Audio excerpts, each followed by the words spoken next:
Death, taxes, and failure.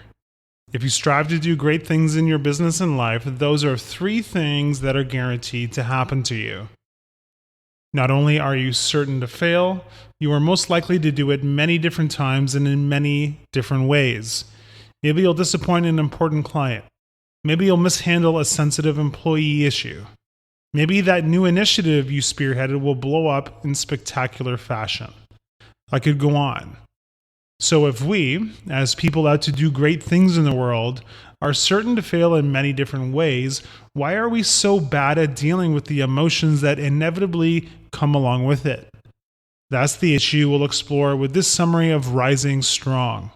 Join us for the next 10 minutes as we explore what to do when we fail and how to get back up again stronger than ever. The rules of engagement for Rising Strong. You've probably seen or heard the following quote from Theodore Roosevelt's Man in the Arena speech, but it bears repeating. It is not the critic who counts, not the man who points out how the strong man stumbles or where the doer of deeds could have done them better. The credit belongs to the man who is actually in the arena, whose face is marred by dust and sweat and blood, who strives valiantly, who at the best knows in the end the triumph of high achievement, and who at the worst, if he fails, at least fails while daring greatly. From this quote comes what Brown called the basic laws of emotional physics, simple but powerful truths that help us understand why courage is both transformational and rare. These are the rules of engagement for Rising Strong. Number 1, if we are brave enough, often enough, we will fall. This is the physics of vulnerability. There are more spectators than players for a reason. Being in the arena is tough. Being in the arena means committing to failure. Number 2, once we fall in the service of being brave, we can never go back.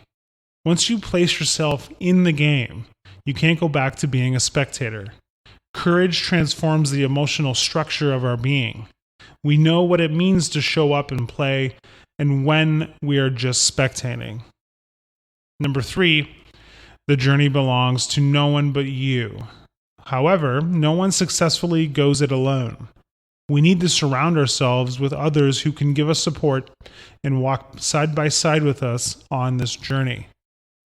Number 4, we're wired for story. Neuroeconomist Paul Zak has found that hearing a story, which we define as a narrative with a beginning, middle, and end, causes our brains to release cortisol and oxytocin. These are the chemicals that trigger our abilities as humans to connect, empathize, and make meaning. More on stories later. Number 5, creativity embeds knowledge so that it can become practice. The Asaro tribe of Indonesia and Papua New Guinea have an incredible saying. Knowledge is only a rumor until it lives in the muscle. What they are saying is that we truly learn when we use our knowledge through an act of creativity and put it into action. Number 6, rising strong is the same process whether you're navigating personal or professional struggles. Your emotions show up in your personal and business life, and you can't deal with them fully in one area of your life and ignore them in the other. Number 7, comparative suffering is a function of fear and scarcity. Failing leads to self-doubt and self-trust and even our worthiness. In those moments, we often compare our struggles to those of other people in other situations. That is a natural part of the process, and having compassion and empathy towards yourself in those moments is critical. Number 8, you can't engineer an emotional, vulnerable, and courageous process into an easy one-size-fits-all formula. When we are dealing with messy emotions like we are when we fall down, the outcome can take minutes or years. Number 9, courage is contagious. Your experience will profoundly affect the people around you, whether you're aware of it or not. Courage begets more courage, both in yourself and in others. And number 10, rising strong is a spiritual practice. As Brown points out, getting back up does not require religion or doctrine, but it is a spiritual practice in the sense that we are all connected to one another by a power greater than all of us. The problem: gold plating grit. One of the things that Brown suggests is standing in our way, as a society as a whole, is that we like to gold plate grit. This essentially means that we embrace the idea that failure is a positive experience without acknowledging the hurt, fear, and confusion it can cause. We love to hear the stories of people getting back up when they get knocked down. Steve Jobs getting ousted from and then coming back to save Apple is a great example. But we don't spend a lot of time talking about the real emotional consequences of failure. Steve Jobs and every other person in the history of mankind who has failed had to work through tough emotions like desperation, shame, and panic. So do you. As Brown points out, the real badasses aren't the people who ignore the negative baggage that comes along with failure. The real badasses are the people who fall down, get back up, and say, "Damn, that really hurt. But this is important to me, and I'm going in again." The 3 stages of dealing with your failures. There isn't a step-by-step playbook for dealing with failure, but there is a path that you can follow. Stage number 1, the reckoning. The first stage is called the reckoning, and it's where we recognize the emotions that come along with failure and get curious about how they affect the way we think and behave. Notice that this is the opposite of ignoring these emotions and refusing to talk about them, which is what most of us are inclined to do. How do you recognize these emotions? Usually, you'll feel a knot in your stomach, you'll want to eat a box of Oreos in one sitting, or you'll feel like slamming your fist through a brick wall. Or maybe all of them at the same time. When you feel this way, it's a good indication that you should start paying attention to what's going on. Research has shown that most people are not very good at correctly identifying the emotions they are feeling in the moment. The good news is that we don't have to pinpoint our emotions accurately. We just need to recognize that we are feeling something.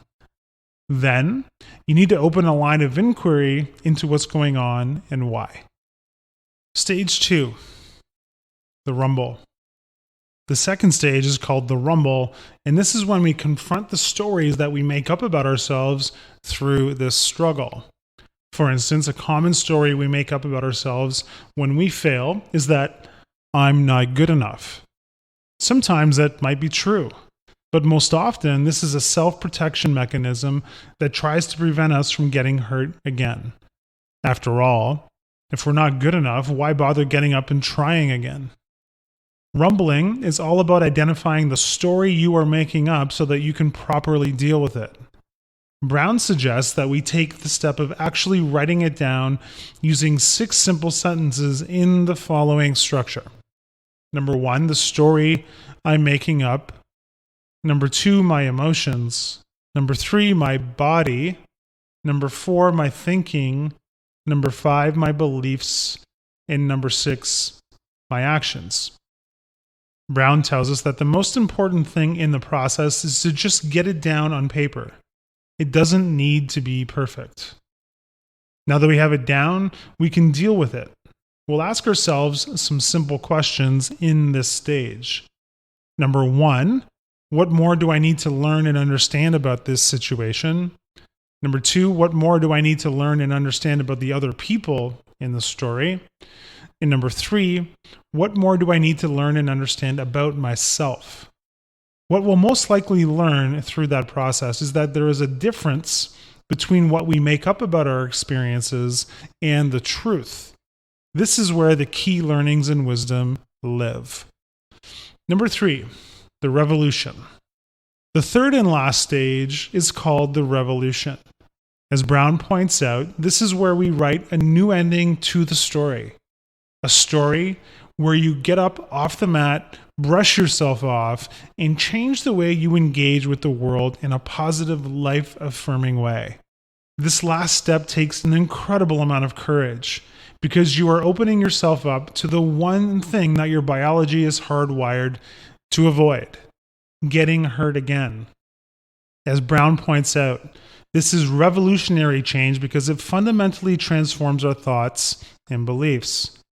Rumbling with our story and owning it so that we can write a new, more courageous ending changes how we engage with the world forever.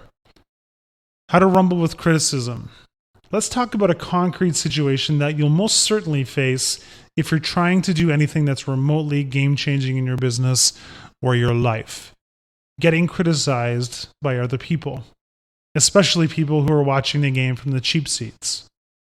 How you react to this criticism, how you rumble with it, is going to have an enormous impact on the trajectory of your life.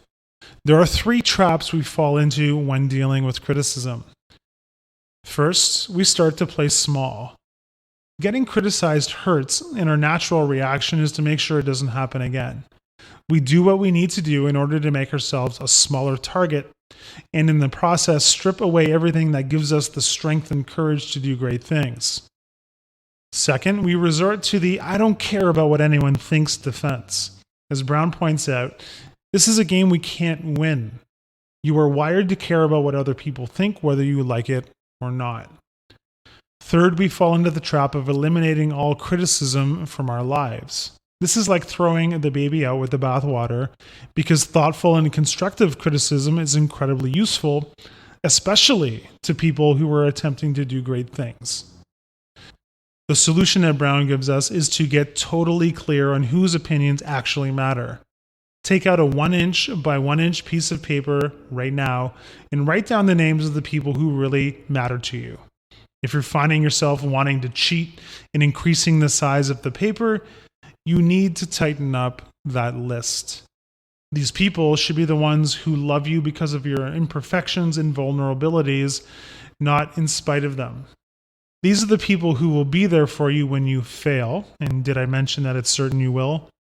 Confirm that it totally sucks that you failed, and then gently remind you that you are one brave badass who is about to get back into the ring.